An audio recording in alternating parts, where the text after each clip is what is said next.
உங்கள் வாழ்க்கை இயேசு கிறிஸ்துவினால் வருகிற நீதியின் கனிகளால் நிறையப்பட போகிறது. விசுவாசிக்கிறவர்கள் ஆமேன் என்று சொல்லலாம். கனி என்பது பலனுக்கு அடையாளம்.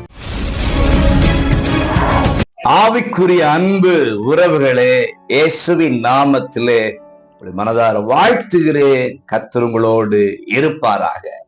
பிலிப்பியர் 1:10 இயேசு கிறிஸ்துவினால் வருகிற நீதியின் கனிகளால் நிறைந்தவர்களாகி உங்கள் வாழ்க்கை இயேசு கிறிஸ்துவினால் வருகிற நீதியின் கனிகளால் நிறையப்பட போகிறது.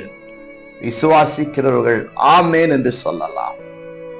நீங்கள் கனிகளை பெறுகிறவர்களாக மாறப்போகிறீர்கள். நீங்கள் கனி கொடுக்கிற மரங்களாக மாறப்போகிறீர்கள்.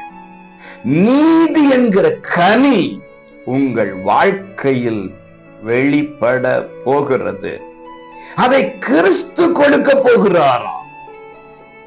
கிறிஸ்து கொடுக்கிற நீதி என்கிற கனியில் பழுதொன்றும் இருக்காது. அந்த நீதியில் அநீதி இருக்காது.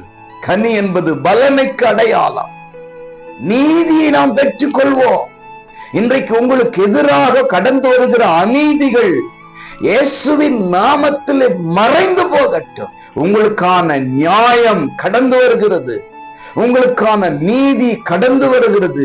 கிறிஸ்துவே உங்களுக்கு கொடுக்க போகிறார். உங்களுக்கான நீதி என்கிற பலனை பெற்றுக் கொள்ளுகிற காலம் இந்த காலமாக, இந்த நாளாக மாறட்டும்.